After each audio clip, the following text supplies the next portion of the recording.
नमस्कार मंडळी, तुमचं पुन्हा एकदा स्वागत आहे चॅनलवरती. आजचा टॉपिक एकदम दिलखुलास चर्चा करणार आहे मी. बऱ्याचशा वेळा मी बघतोय सोशल मीडियावरती की लोकांचं म्हणणं आहे की घर घ्यावं की रेंटेड घरामध्ये राहावं. आता हा जो टॉपिक आहे हा पर्सनल टॉपिक आहे, पण मला वाटतं की जे मी विचार करतो ते शेअर करणं गरजेचं आहे, जेणेकरून हे थोडंसं कन्फ्युजन अजून थोडंसं कमी होईल लोकांच्या मनातलं. बरं, ह्या व्हिडिओमध्ये मी हे नाही सांगणार की आकडेवाईज की बाबा तुम्ही रेंटमध्ये राहिला तर तुम्ही किती पैसे वाचवसाल, तुम्ही जर का स्वतःच्या घरात राहिला तर तुम्हाला काय फायदे होतील, हे नाही सांगणार मी. मला यामध्ये गणित नाही सांगायचं, मला एक माझा पर्सनल ओपिनियन सांगायचं आहे की कोणतं डिसिजन कोणत्या वयामध्ये महत्त्वाचं आहे.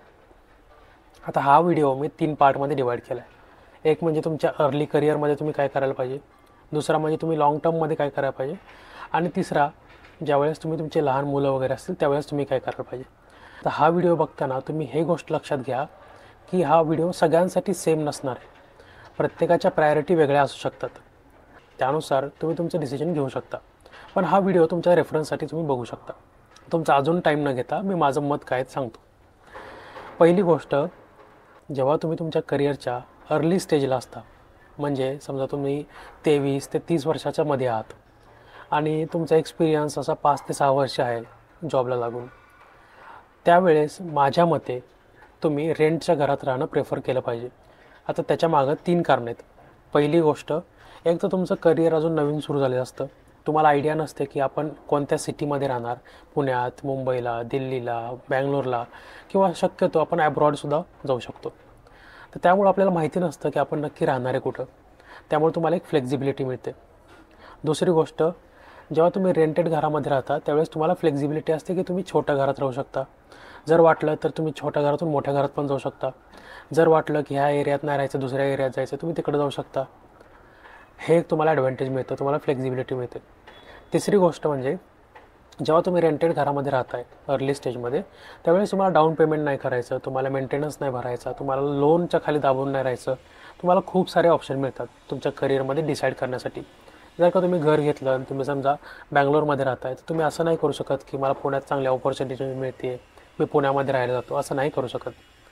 त्यामुळे जेव्हा तुम्ही करिअरच्या सुरुवातीला आहात, म्हणजे तुम्ही 23 ते 30 वर्षाच्या आसपास आहात, तर तुम्ही ट्राय करा की रेंटेड घरामध्ये राहण्याचा, आणि नंतर तुम्हाला थोडीशी क्लॅरिटी आल्यानंतर तुम्ही पुढचे विचार करू शकता. आता या व्हिडिओचा दुसरा पार्ट, ज्यामध्ये तुम्ही थोडंसं मॅच्युअर झाला तुमच्या जॉबमध्ये आणि तुमच्या करिअरमध्ये. आता यावेळेस तुम्ही काय करायचं, तर आता या स्टेजमध्ये तुम्हाला एक 8 ते 10 वर्षाचा एक्सपिरियन्स आलेला असतो जॉबमध्ये, आणि तुम्हाला एक आयडिया आलेली असते की आपण कोणत्या सिटीमध्ये जॉब करणार आहे, आपण कोणत्या करिअरमध्ये राहणार आहे, आणि ते ह्या स्टेजला तुमची फॅमिली पण असते आणि तुम्ही तुमच्या पुढच्या जनरेशनचा सुद्धा विचार करत असता. तर या स्टेजला तुम्ही विचार करू शकता तुमचं घर घेण्याचा, कारण की या स्टेजला तुम्हाला तुमची एक सिक्युरिटी पाहिजे असते, फायनान्शियल, तुमची पर्सनल सिक्युरिटी पाहिजे असते, इमोशनल सिक्युरिटी पाहिजे असते. तर या स्टेजला तुम्ही डाऊन पेमेंट पण अफोर्ड करू शकता आणि तुम्ही घर घेण्याचा या स्टेजला विचार केलेला परफेक्ट असू शकतो. पण ह्यावेळेस तुम्हाला माहिती असतं की आपल्या करिअरमध्ये आपण पुढं कुठं जाणार आहे, आपण याच सिटीमध्ये राहणार आहे का, आणि आपण याच करिअरमध्ये कंटिन्यू करणार आहे का. ह्या क्लॅरिटी मिळाल्यानंतर तुम्ही घर घेणं खूप जास्त महत्त्वाचं असतं, म्हणजे खूप जास्त तुम्हाला सुटेबल असतं. कारण की यामध्ये तुम्ही फक्त स्वतःचाच विचार नाही करत, तर तुम्ही तुमच्या फॅमिलीचा आणि तुमच्या पुढच्या जनरेशन्ससाठी विचार करताय. कारण की जेव्हा तुम्ही रिटायर होणार असता त्यावेळेस तुम्हाला असं नाही पाहिजे की तुम्ही एवढे एवढे पैसे कमवत आहे आणि त्यातला निम्मा पैसा तुमच्या रेंट पे करण्यामध्ये जातो आहे. कारण की त्यावेळेस रेंट हा जो ऑप्शन असतो तो खूप जास्त वाढलेला असतो, कारण की दरवर्षी रेंट वाढत जातं आणि तुम्ही परत त्या एरियामध्ये राहणं अफोर्ड करू शकणार नाही. आणि जरी रिटायरमेंटपर्यंत केलं तर रिटायरमेंटच्या नंतर तुम्हाला इन्कमचा सोर्स नसणार, त्यावेळेस तुम्ही रेंट पे नाही करू शकत. तर त्यासाठी खूप जास्त महत्त्वाचं आहे की तुम्ही जेव्हा एका मॅच्युअर लेवलला पोहोचता, जेव्हा तुम्हाला 8 ते 10 वर्षाच्या पुढे एक्सपिरियन्स आलेला असतो, त्यावेळेस तुम्ही घर घेणं हा खूप जास्त महत्त्वाचा डिसिजन ठरतो. आता तिसरी गोष्ट म्हणजे तुमचे किड्स आणि तुमची लिगसी. तर माझं काय म्हणणं आहे की जेव्हा तुम्ही एखादं घर घेता त्यावेळेस तुम्ही ते घर घेतलं आणि त्यानंतर जेव्हा तुमची मुलं मोठे होतात त्यांच्यासाठी ऑलरेडी ते घर असतं, तर त्यांना परत हे सगळं स्ट्रगल करायची गरज पडत नाही की परत आपण घर बघायला सुरू करा, परत डाऊन पेमेंट करा, परत रेंटमध्ये राहा. ह्या सगळ्या गोष्टी त्यांना परत फेस करायला लागत नाहीत. त्यांच्याकडे एक घराचा बेस ऑलरेडी सेट असतो, मग ते त्यांच्या करिअरवरती, शिक्षणावरती, बाकी सगळ्या गोष्टींवरती फोकस करू शकतात. त्यामुळं घर घेणं हे लाँग टर्ममध्ये कधीही चांगली एक इन्व्हेस्टमेंट म्हणू शकतो किंवा इमोशनल सिक्युरिटी म्हणू शकतो. आता ह्यामध्ये माझं कन्क्ल्युजन करता मी तुम्हाला दोन गोष्टी सांगतो. जर का तुम्ही करिअरच्या सुरुवातीला असाल, जर का तुमचं वय 23 ते 30 वर्ष असेल, तुम्हाला करिअर अजून तुमचं फायनलाइज होतं आहे, तुमचं अजून जॉब फायनलाइज होतो आहे, सिटी फायनलाइज होते, रेंटच्या घरामध्ये राहा.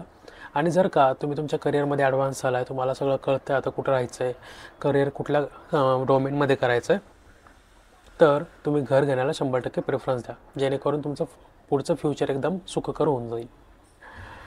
तर हे मला फक्त सांगायचं होतं. ह्या व्हिडिओमध्ये मला जास्त काही तुम्हाला आकडे सांगायचे नव्हते, हेच फक्त मला तुम्हाला क्लिअर करायचं होतं. आणि जर का तुम्हाला काही ह्या विषयाबद्दल काही डाऊट असतील, तुमचे काही मत तुम्हाला मांडायचे असतील, तर नक्की मला कमेंटमध्ये सांगा.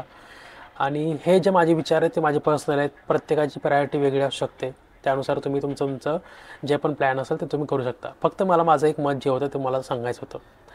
जर का तुम्हाला हा व्हिडिओ आवडला असेल तर व्हिडिओ लाईक करा, चॅनलला सबस्क्राईब करा आणि पुढच्या शनिवारी 4 वाजता आपण परत भेटूया. Thank you for watching. Stay curious. Bye bye.